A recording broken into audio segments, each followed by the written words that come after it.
Bonjour, je viens vous présenter le tarot psychique de John Holland. Alors, il se compose d'un boîtier rigide, de 65 cartes très colorées, avec des illustrations magnifiques et très réalistes, et également un petit guide d'accompagnement, très fourni, puisqu'il comprend 165 pages. Alors, John Holland se décrit comme un médium psychique, un conférencier, animateur radio, professeur spirituel. Il organise également des ateliers et des formations. Son jeu a été créé à partir de son expérience, de son vécu et des différentes techniques qu'il connaît et a pratiquées, à savoir la numérologie, le tarot de Marseille, l'étude du symbolisme, des couleurs et des formes. Le jeu, en dehors de son côté prédiction, a pour objectif surtout de conduire l'utilisateur à entrer en contact avec les profondeurs de son psychisme et développer l'intuition.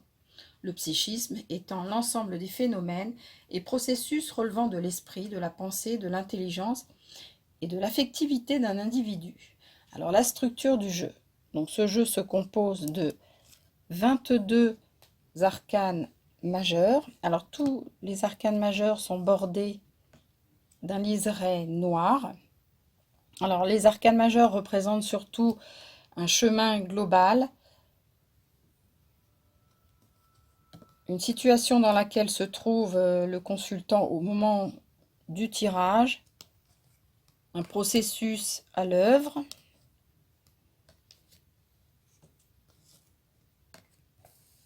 Voilà. Et donc John Holland indique dans son livret explicatif, et d'ailleurs on pourra le constater par nous-mêmes, que les 22 arcanes majeurs de son jeu, de son oracle, ont une correspondance avec les 22 arcanes majeurs du tarot de Marseille.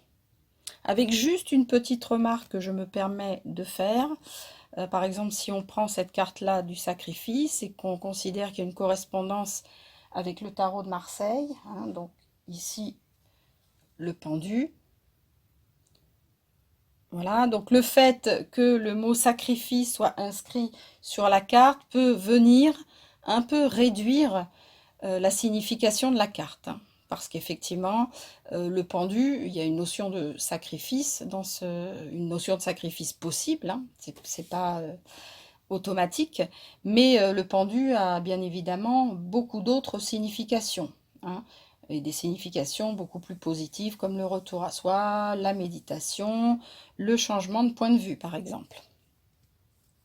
Voilà, c'est juste la petite remarque que je ferai. Les mots indiqués pouvant être un peu enfermants au niveau signification. Donc les images sont très belles.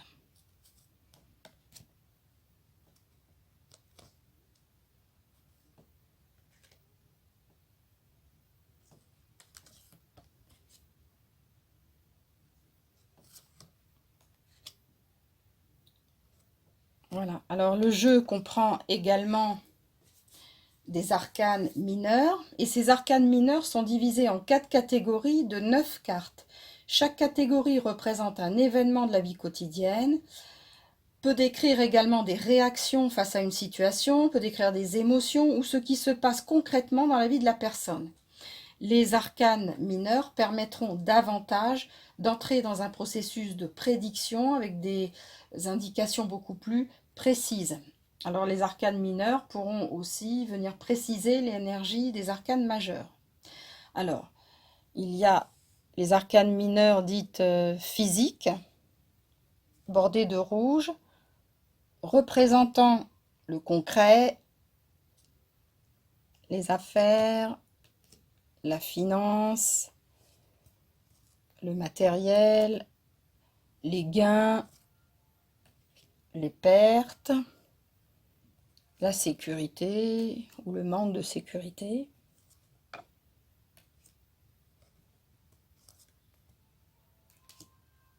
Voilà, donc 9 cartes. Ensuite, on a les cartes représentant les émotions, avec une bordure verte. Voilà, donc ces cartes-là font appel à tout ce qui concerne la sphère émotionnelle, les sentiments, les désirs, l'amour, la joie ou le manque de joie.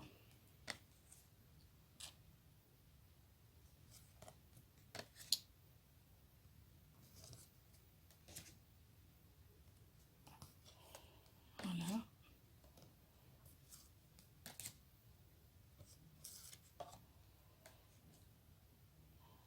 Voilà. Ensuite, on a les cartes mentales, donc qui représentent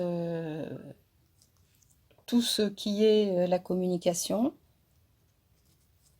les pensées, les idées, l'intellect, les rouages de l'esprit.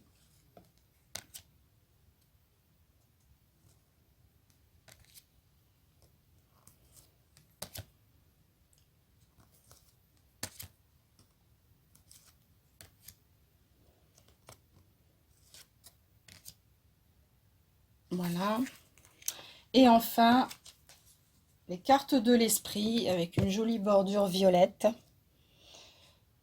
qui représente les étincelles de vie, les inspirations, la force, le principe spirituel, les aspirations, la volonté, la passion.